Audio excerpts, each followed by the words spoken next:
gelled? Yeah, I think that it's the first game, so there's a reason it's the first game. We have a lot of practice ahead of us and a lot of games ahead of us, so I think there's a lot of things that we can clean up. As far as assignments go, and like I said over there, credit to their defense, their defensive coordinator. They're kind of known for running kind of exotic blitzes. I mean, there's one blitz, they have 41 ways to run the same blitz. So some things that, I think especially if you're inexperienced can kind of be tough to pick up. But I think that overall played well. We all know we have a lot to improve on, and that's what our focus is going forward. How do you run a blitz 41 different ways? I mean, different fronts, different coverages, secondary shells, that type of thing. Multiple different blitzers. I mean, there's a lot of, it's little nuances that you don't go out there and think, which of the 41, like we have rules that pick things up. And that's shown over time. I mean, we were watching film of him at Notre Dame because that was really his last defensive coordinator gig. So that's over the course of a couple years at Notre Dame. Just wondering, what's it like in that moment when you get maybe called to the sideline or something, and Nick goes off and is yelling in your ear, kind of what he did? Christian, what's that moment like? I mean, I think you have to take the criticism coming from him, because if he's mad, he has a reason to be mad, And but it's one of those things that I think he'd be the first one to tell you that you can't let it ruin your game. You can have a bad play, you can have a bad day. So I think if he comes up and he's getting on you, you say yes sir, you take it, you think about what he said, and then you go forward and just try to play. You don't want to get emotional and stuff like that. It hurts the way that you play. Does it linger any longer when it's Saban coming at you? It probably stings a little bit more, but like I said, you can't let it affect your next play. Have you ever got one of those from Saban? I did, yeah. I had a false start against Kentucky my freshman year, and I haven't forgotten it clearly. So. Have you had a false start since? No, I don't think so. Not many. Brent Key seems to always be intense.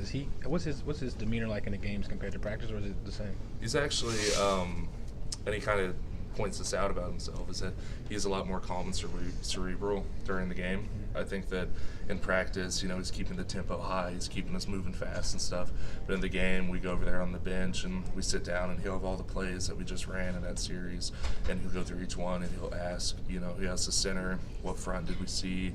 And if we saw, some sort of a blitz or pressure from the left, he'll say, Jonah or Lester, what do you guys see over here? And we'll draw it up and talk through it. And he'll be talking to the guys upstairs and other people watching it, and so I think that we really try to be cerebral about it and make corrections as we go. It's not just about fiery energy so much.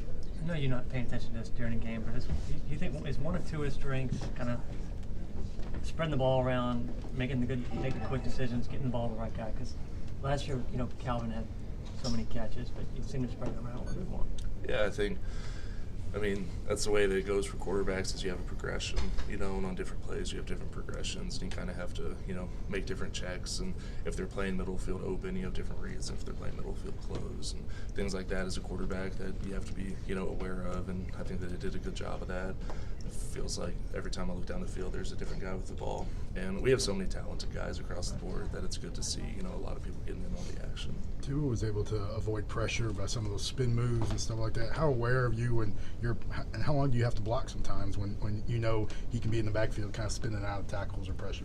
Yeah, I think that that's part of what makes him, such a good player, is that he has the ability to extend plays. And, as a lineman, we kind of have this thing called a mental clock, where you're sitting there, okay, well, the ball should be out, and you really just have to erase that.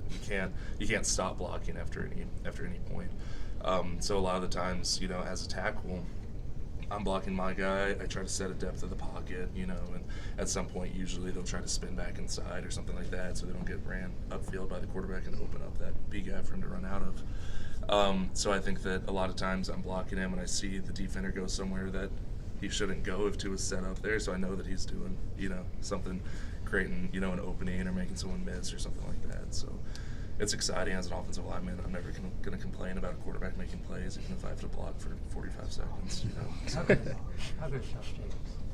I mean, he's a stud. He's really worked hard. He and I both got injured around the same time and went through the rehab process together.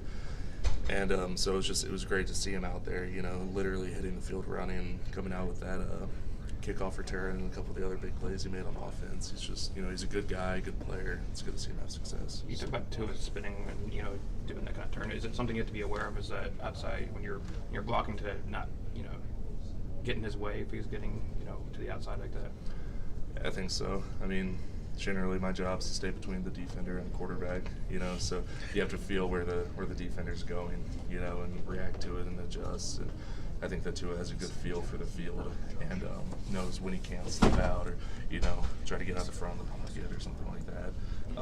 Because it is tough as a tackle if he tries to escape out the back, because that's, you're supposed to let him go. I'm trying to attack your mic. You're supposed to let him go way upfield, so, but I think he has a good feel for it. Because even at one point he was almost surrounded by an offensive lineman. If you freeze frame one of the plays where he was spinning around, where it was like he had to find a way out. Yeah, no, I mean, as long as he's making plays, I'm not going to complain about that. Last week, Ross kind of praised you for your intimate knowledge of defenses and kind of how what to expect and almost anticipating things.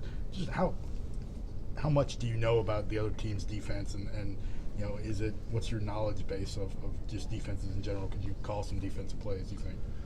I mean, if I knew the verbiage for it, probably. I think that a lot of times it's almost just a recognition thing. I'm a very visual guy. My notebook is all drawings and diagrams and stuff like that. I don't have a lot of bullet points. And I think that I can just kind of an alarm goes off if something's not right.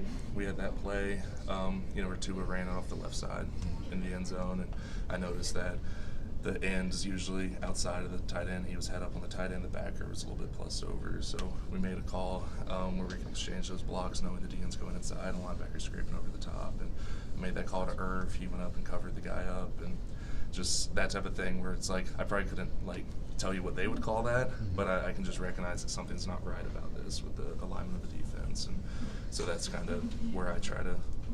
It's just I guess it's just that alarm that say, hey, something's not right, So that's kind of how I look at it. That play was on the touchdown. Last question. What was that? That play was on the touchdown run. Yeah. You mentioned injuries. I noticed early in the game you had a guy land on the back of your legs. Mm-hmm. Is that about the scariest thing that can happen to an offensive lineman?